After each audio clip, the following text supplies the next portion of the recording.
여러분 안녕하세요. 혹시 나비타 세미컨덕터, 티커로는 NVTS죠. 이 주식으로 정말 백만장자 은퇴, 이런 꿈을 꿀 수 있을까 궁금해 보신 적 있으신가요? 네, 그런 생각 해볼 만하죠. 오늘 저희가 함께 살펴볼 자료들이 바로 이 질문에 대한 좀 흥미로운 시각을 제공합니다. 네, 나비타스.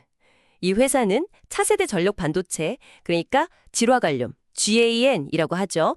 그리고 실리콘카바이드, SiC, 여기에 아주 집중하는 회사입니다. GAM이랑 SIC요. 네, 그리고 자체 공장 없이 설계만 전문으로 하는 그 패브리스 기업이고요. 페브리스. 설계만 한다. 그렇죠. 이게 초기 투자 부담은 줄이면서 기술 개발에 더 집중할 수 있게 해주거든요. 그렇군요. 그럼 그 GAN이나 SIC 기술, 이게 왜 그렇게 중요한 건가요? 특별한 게 있나요? 기존에 우리가 쓰던 실리콘 반도체보다 훨씬요, 작으면서도 빠르고 또 에너지 효율이 엄청 높아요. 작고 빠르고 효율적이다. 네, 뭐랄까, 연비 좋은 고성능 스포츠카 엔진 같은 느낌? 오, 비유가 확 와닿네요. 그래서 스마트폰 고속 충전기나 노트북 어댑터처럼 작은 것부터 시작해서요. 이제는 데이터 센터, 전기차, 태양광 인버터 같이 전력 효율이 정말 중요한 그런 고성장 분야에서 수요가 막 늘고 있죠. 아하. 그래서 들어보면 대리나 중국의 자동차 회사, 창안, 그리고 요즘 제일 핫한 엔비디아 같은 기업들이랑 협력한다는 얘기가 나오는 거군요. 맞습니다. 고객사 리스트가 화려하죠. 그럼 실제로 성과는 좀 나오고 있나요? 네, 나오고 있습니다. 이미 GAN 칩은 2억 4천만 개 이상 팔렸고요. SiC 칩도 한 3천만 개 가까이 출하했어요. 오, 꽤 많이 팔았네요. 그리고 확보된 신규 수주만 해도 4억 5천만 달러? 잠재 고객 파이프라인이라고 하죠.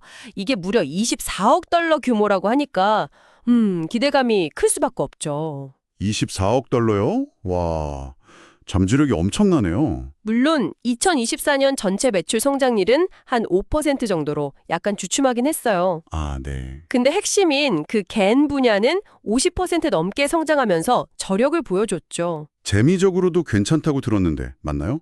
네, 그것도 장점인데요. 현금을 한 1억 3천만 달러 이상 가지고 있고 부채는 거의 없어요. 상당히 안정적인 편이죠. 와, 이 성장 잠재력만 보면 진짜 훅 하는데요. 특히 AI 데이터 센터, 전기차, 신재생 에너지 이런 큰 시장을 노린다는 게 그렇죠. 그게 핵심이죠. 엔비디아하고는 AI 서버 전력 효율 높이는 쪽으로 협력하고 있고 엔세이지는 태양광, 채낭은 전기차 이런 파트너십들이 이제 구체적인 성과로 이어질 가능성이 높다고 보는 거죠. 듣기만 해도 기대가 되는데 그런데 말이죠. 이렇게 좋은 얘기만 있을 리는 없잖아요.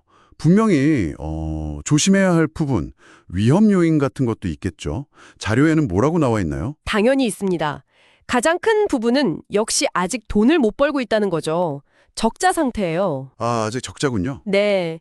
2024년 기준으로 보면 영업 손실이 1억 3천만 달러가 넘고 순손실도 8,400만 달러가 넘었거든요. 그게 큰데요. 왜 그런 거죠? 아무래도 연구개발, R&D 투자가 계속 늘고 있고요. 또 아직은 상대적으로 마진이 좀 낮은 겐 제품 비중이 높다는 점도 수익성에는 좀 부담이 되고 있어요. 그럼 언제쯤 흑자가 될 걸로 보나요? 보통 2027년 이후로 보고 있습니다. 그러니까 시간이 좀 필요하다는 거죠. 2027년. 생각보다 좀 걸리네요. 그거 말고 또 주의할 점은요? 주가 변동성이 엄청 크다는 것도 알아야 해요. 주가 변동성. 네, 최근 1년 사이에 주가가 60% 이상 떨어진 적도 있거든요. 롤러코스터죠. 60%요? 와. 그리고 전기차나 태양광 같은 주력 시장이 아무래도 경기 변동에 좀 민감하고요. 또 요즘 중요한 미중 무역 갈등 같은 지정학적 리스크도 무시할 수 없는 부분입니다. 그렇군요. 성장 잠재적과 위험 요인이 정말 같이 있네요. 그러면 현재 주가는 이런 상황을 좀 반영하고 있나요? 밸류에이션, 그러니까 기업 가치 평가는 어떻게 되고 있습니까? PSR 얘기가 있던데요. 네, 주가 매출 비율 PSR이라고 하죠. 이게 보통 아직 이익을 못 내는 성장주 평가할 때 많이 쓰는데요. 현재 나비터스의 PSR이 20배 수준이에요. 20배요? 그게 높은 건가요? 네, 상당히 높은 겁니다.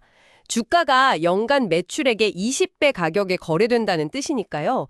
그만큼 미래 성장에 대한 기대감이 아주 높게 반영되어 있다고 볼 수 있죠. 기대감이 크군요. 네, 그래서 업계 평균이나 과거 데이터랑 비교하면 조금 부담스러운 수준이다 이런 분석이 나옵니다. 매출의 20배라 정말 높은 평가네요. 자, 그럼 이제 처음 던졌던 질문으로 한번 돌아가 보죠. 이 나비타스, 정말 백만장자 제조기가 될 수 있을까요? 자유분석 결과를 보면요. 솔직히 쉽지는 않아 보입니다. 아, 그런가요? 네, 만약에 2035년까지 연평균 15%씩 매출이 성장한다고 이거 꽤 낙관적인 가정이거든요. 네, 15%면 높죠. 물론 6배도 엄청난 수익률이죠. 하지만 이 주식 하나만으로 특히 단기간에 백만장자가 되기는 현실적으로 어렵다. 이게 분석의 결론입니다. 그렇군요. 그러니까 잠재력은 큰데 그 과정이 순탄치만은 않고 시간도 꽤 필요하다. 이런 얘기네요. 맞습니다. 정리하자면 나비타스는 분명 혁신적인 기술로 유망한 시장을 공략하는 아주 강력한 성장 스토리를 가진 기업이에요. 엔비디아 같은 파트너십도 좋고요. 네. 하지만 단기적인 수익성 문제, 그리고 현재 높은 밸류에이션 부담, 또 시장 상황이나 외부 리스크 같은 변수들을 반드시 같이 고려해야 한다는 거죠. 균형 잡힌 시각이 필요하군요. 정확합니다. 따라서 나비타스를 단숨에 부자 만들어줄 로또 주식 이렇게 보기보다는 장기적인 관점에서 위험을 감수하는 성장주 투자의 일부로 내 포트폴리오에 담을지 말지를 신중하게 판단하는 접근이 필요해 보입니다. 네, 어떤 비중으로 가져갈지 고민해야겠네요. 그렇죠. 포트폴리오 내에서의 역할을 잘 정해야겠죠. 오늘 나비타스에 대한 깊이 있는 분석 잘 들었습니다. 마지막으로 이 내용을 들으신 여러분께 질문 하나 던져볼게요. 나비타스처럼 폭발적인 성장 가능성과 동시에 또 무시할 수 없는 단기적인 위험을 가진 이런 혁신 기술주. 여러분의 투자 원칙은 이런 기회와 위험 사이에서 어떤 균형점을 찾고 계신가요? 한번 스스로에게 질문해 보시는 것도 좋을 것 같습니다.